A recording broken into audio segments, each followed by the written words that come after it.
The rain battered the windows of the old craftsman house, a relentless drumbeat that mirrored the storm in Elliot Harper's chest. At 22, he stood in the living room, his palms sweaty, heart racing, about to shatter the fragile balance of his family's world. "Mom, Dad," he began, voice trembling, "I'm gay." The silence that followed was deafening, heavier than the thunder outside. His mother, Grace, sat frozen, her knitting needles paused mid-stitch. His father, Tom, a retired firefighter with hands calloused from years of service, stared at the floor, his jaw tight. Elliot braced himself, expecting rejection, the kind he'd read about in countless stories online. Families torn apart, children cast out. But then Grace stood, crossed the room, and pulled him into a hug so fierce it stole his breath. "You're our son," she whispered, tears in her eyes. "Nothing changes that." Tom joined them, his strong arms enveloping them both, and for the first time in years, Elliot felt safe. That moment, 3 years ago, had been a beacon of hope in the small town of Willow Creek, Virginia, where acceptance wasn't always guaranteed. The Harpers weren't perfect. Tom's old-school values sometimes clashed with Elliot's truth, and Grace worried about what the neighbors might say, but their love held firm. They attended pride events, learned the language of allyship, and even hung a rainbow flag in their garden, a quiet rebellion against the town's whispers. Elliot, an aspiring artist with a knack for capturing emotion in vibrant oils, began to dream of a life where he could be himself without fear. But not everyone in the family shared that love. Elliot's older siblings, Claire and Nathan, had been distant since his coming out. Claire, a lawyer with a sharp tongue and sharper ambitions, saw Elliot's openness as a liability, a stain on the family's reputation. Nathan, a mechanic who thrived on routine, couldn't reconcile his brother's identity with the normal life he valued. They'd smile at family dinners, but their eyes were cold, their words clipped. Elliot felt the rift growing, a crack in the foundation of the family he'd once thought unbreakable. Then he met Caleb Monroe. It was a crisp autumn day at the Willow Creek Art Fair, where Elliot's paintings were displayed under a white tent. Caleb, a 24-year-old former high school quarterback turned community college student, stopped at Elliot's booth, drawn to a canvas bursting with blues and golds, a depiction of two hands reaching for each other against a stormy sky. "This feels like hope," Caleb said, his voice warm, his hazel eyes locking onto Elliot's. They talked for hours, oblivious to the crowd, their connection sparking like a live wire. Caleb, too, was gay, navigating his own journey in a town that often looked the other way. Their romance bloomed quickly, fierce and unguarded. Caleb's infectious optimism balanced Elliot's quiet intensity. They'd spend evenings on the Harpers' porch, sharing dreams. Caleb wanted to open a youth center for kids like them, a safe haven. Elliot longed to see his art in galleries, telling stories of love and resilience. Grace and Tom adored Caleb, inviting him to Sunday dinners, where laughter filled the air. For a while, it felt like the world was righting itself, like love could conquer the small-mindedness of Willow Creek. But storms don't stay on the horizon forever. One winter night, a phone call shattered everything. Grace and Tom had been driving home from a church fundraiser when a drunk driver crossed the median. The crash was instant, merciless. They were gone before the paramedics arrived. Elliot was numb, his world reduced to a haze of grief. Claire and Nathan took charge, organizing the funeral with cold efficiency, barely glancing at Elliot as he stood by their parents' caskets, Caleb's hand steady in his. The will reading came a week later, in a sterile lawyer's office that smelled of coffee and regret. Grace and Tom had left everything, the house, their savings, even the family's antique shop, to their 3 children, to be split equally. But there was a catch. The estate required unanimous agreement on its division. Elliot, still reeling, assumed they'd honor their parents' wishes. He was wrong. Claire's voice was ice as she spoke. You don't belong here, Elliot. You never did. Nathan nodded, his face hard. They'd been planning this, waiting for the moment their parents were gone to rewrite the story. They claimed Elliot's lifestyle went against the family's values, that he'd chosen to disgrace them. They offered him a deal, walk away with nothing, or they'd drag the estate through court, draining it all in legal fees. Elliot's heart sank. This wasn't just about money. It was about erasing him, denying his place in the family he'd loved. Caleb was furious, his fists clenched as he sat beside Elliot. They can't do this, he whispered, but Elliot knew better. Claire's legal expertise and Nathan's stubborn resolve made them a formidable wall. The siblings had already started spreading lies around town, painting Elliot as the black sheep, the one who'd turned his back on family. Whispers followed him at the grocery store, at the art supply shop. Even some of his parents' old friends looked away when he passed. But Elliot wasn't alone. Caleb stood by him, a rock in the chaos, urging him to fight. You're their son, he said one night, as they sat in Elliot's tiny apartment, surrounded by half-finished canvases. They loved you. Don't let Claire and Nathan take that away. His words lit a spark in Elliot, a flicker of defiance. He began to dig into the will, poring over legal documents with Caleb's help, determined to claim what was his. The battle was just beginning, and it would test everything: his courage, his love, his belief in himself. Willow Creek was watching, and the stakes were higher than ever. Elliot's days became a blur of legal jargon and sleepless nights. The Craftsman house, once a haven of warmth, now stood empty, a silent witness to the family's fracture. He and Caleb pored over the will at the kitchen table of Elliot's cramped apartment, papers strewn like battle plans. The document was clear. Grace and Tom wanted their children to share equally. But Claire and Nathan were relentless, leveraging their influence in Willow Creek to pressure Elliot into surrender. Claire, with her polished suits and cold smile, had already hired a lawyer known for winning ugly disputes. Nathan, meanwhile, rallied old family friends, spinning tales of Elliot's betrayal to sway public opinion. The town's response stung. Willow Creek, with its quaint main street and tight-knit community, had always prided itself on tradition. While Grace and Tom's support had shielded Elliot from the worst of the town's judgment, their absence left him exposed. At the diner, where he used to sketch while sipping coffee, regulars now whispered behind their menus. Such a shame, one said loudly enough for Elliot to hear. His parents were so good to him, and now this. Caleb, ever protective, squeezed his hand under the table, his jaw tight. Ignore them, he murmured. They don't know you. But the isolation was suffocating. Elliot's art, once his refuge, felt hollow. His latest canvas, a swirling mix of reds and blacks, depicting a figure standing alone in a storm, sat unfinished, a mirror of his turmoil. Caleb tried to keep him grounded, bringing him coffee, dragging him out for walks by the river. One evening, as they sat on a bench watching the sunset paint the water gold, Caleb shared his own story. My dad kicked me out when I was 17, he said, voice low. Told me I was a disappointment. I thought I'd never recover.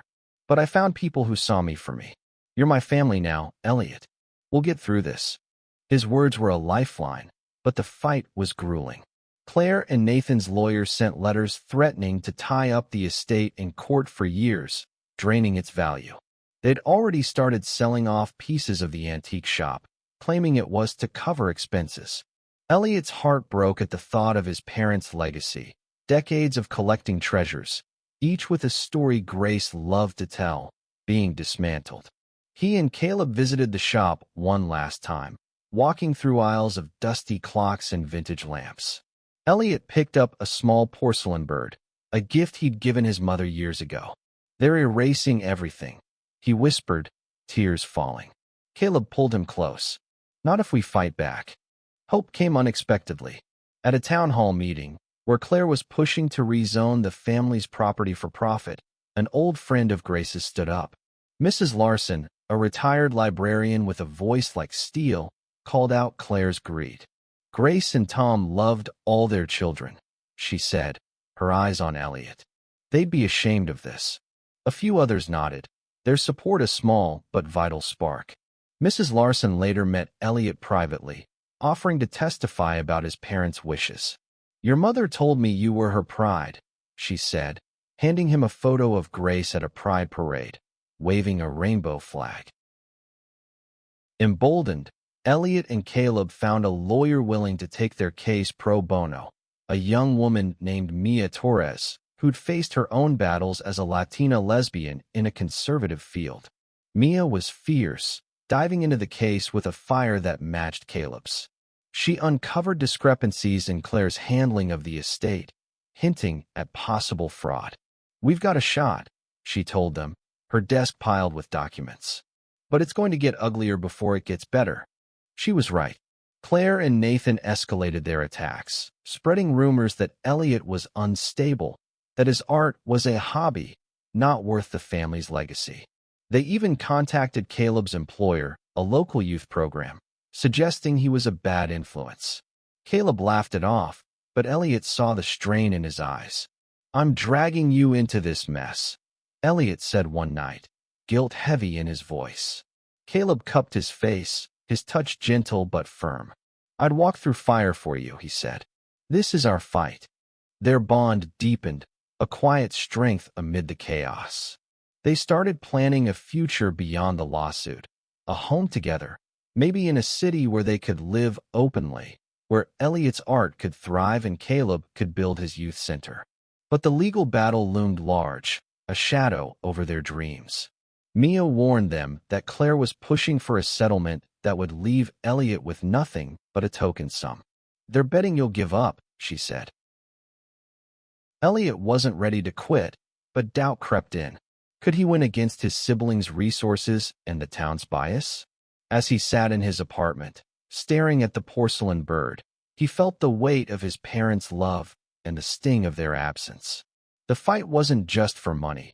It was for his place in their story, for the right to be seen. The courtroom was a battleground, its wooden benches packed with Willow Creek's curious and judgmental. Elliot sat beside Caleb, his hands clammy, as Mia faced off against Claire's high-priced lawyer. The air was thick with tension, every word a potential landmine. Claire sat across the aisle, her face a mask of composure, while Nathan fidgeted, avoiding Elliot's gaze. The judge, a stern woman with gray hair, listened as Mia argued that Grace and Tom's will was unambiguous, equal shares for all three siblings. Claire's lawyer countered with a venomous narrative, claiming Elliot had abandoned family values and didn't deserve his share. Elliot felt the words like knives, each one cutting deeper into the wound of his siblings' betrayal. But Mia was relentless, presenting letters from Grace and Tom, written years ago, expressing their unconditional love for Elliot. She called Mrs. Larson to the stand, who spoke with quiet conviction about Grace's pride in her son's courage. The room stirred, some faces softening, others hardening. Elliot glanced at Caleb, whose steady presence kept him anchored. Outside the courtroom, the town was dividing. A local blog, run by a young queer activist named Sam, posted about the case, calling out Claire and Nathan's hypocrisy. The post went viral in Willow Creek, sparking heated debates at the diner and church groups. Some rallied behind Elliot, leaving supportive notes at his apartment door. Others sided with Claire, believing her lies about protecting the family legacy. The antique shop, now half empty, became a symbol of the fight, its windows papered over, its future uncertain. Caleb, ever the optimist, organized a community art show to raise funds for Elliot's legal fees. Local artists donated pieces, and Elliot's paintings, raw, emotional works of love and loss, drew crowds. One piece, a portrait of Grace and Tom laughing on their porch, sold for enough to cover a month's expenses. The event was a small victory, a reminder that not everyone in Willow Creek had turned against them. But Claire retaliated, convincing the town council to deny permits for future events, claiming they disrupted the community. The pressure was relentless, and Elliot's resolve wavered. One night, after a long day of depositions, he broke down in Caleb's arms. "What if I lose everything?" he sobbed. "The house, the shop, my parents' memory?" Caleb held him, his voice steady. "You won't lose them. They're in you, in your art, in us. We're building something they'd be proud of." His words were a balm, but the fear lingered. Mia uncovered a breakthrough. Evidence that Claire had been siphoning funds from the antique shop before the will was even read. Bank records showed suspicious transfers to her personal account, disguised as business expenses. It was enough to shift the case in Elliot's favor, but it came at a cost. Claire's lawyer accused Mia of fabricating evidence, dragging her reputation through the mud. Mia shrugged it off, but Elliot felt the weight of her sacrifice. "Why are you doing this for me?" he asked her one evening. She smiled, her eyes fierce. "Because I know what it's like to be erased. We don't let them win." As the trial dragged on, Elliot and Caleb found solace in small moments. They'd cook together, laughing over burnt pancakes or sketch ideas for Caleb's youth center, dreaming of a place where kids could be themselves.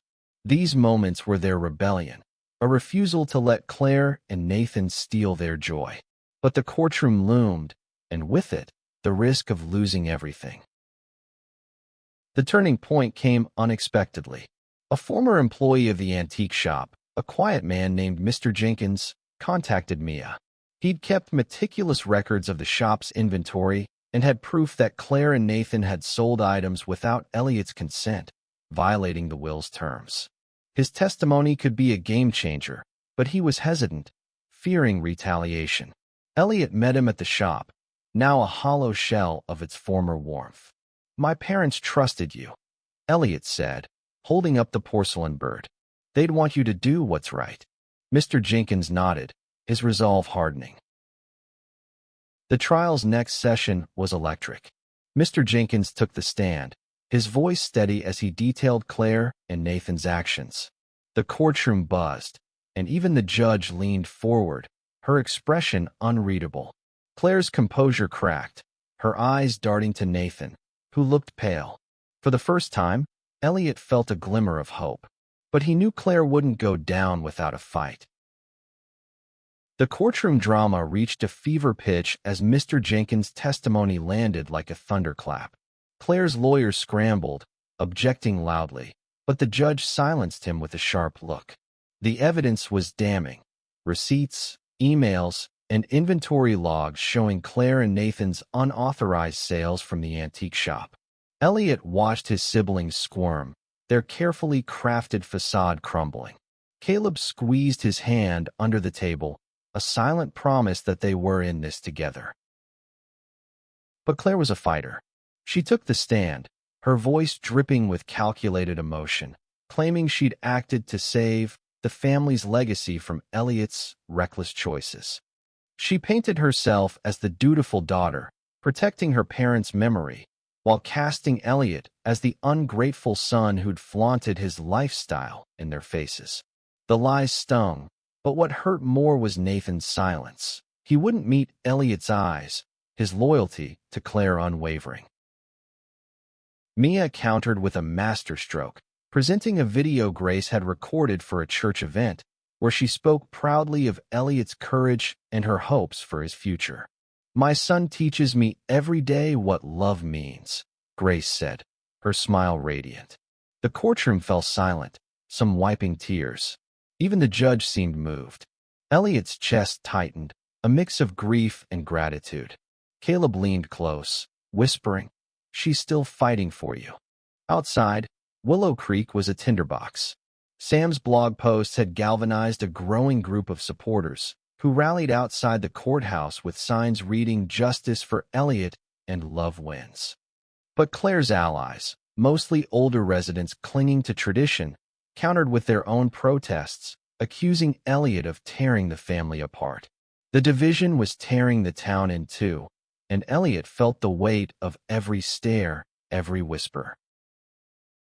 One night, someone vandalized his apartment, spray painting slurs across the door. Caleb was furious, ready to hunt down the culprit, but Elliot stopped him. "This is what they want," he said, voice steady despite his shaking hands.